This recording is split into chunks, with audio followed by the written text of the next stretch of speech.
วนแต่เป็นลูกเป็นหลานของผู้จันของเราทั้งสิ้นเสื้อสายลอยลองแตกเป็นสองทองทำมากินโคราชเวียงจันทร์ธานี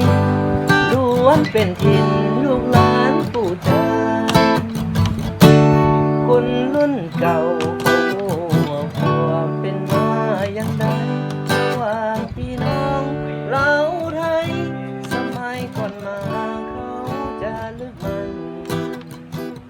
ผู้แค่เป็นเสียวเหมือนดังเกิดเกี่ยวกันทั้งทุกวันสาวโคราชและเผ่าเวียงจันทร์เคยนัดพบกันอยู่บนทางเคยเอาคำถามเวลาสองเหมือนดังคู่กันกายในสว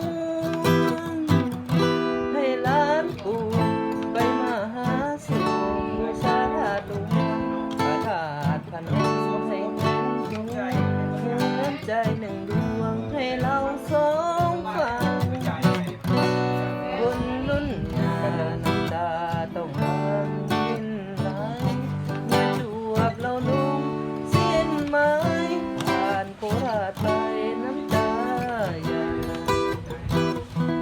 สาวมือกอดแนมต้องอกเหมือนใจจะพัง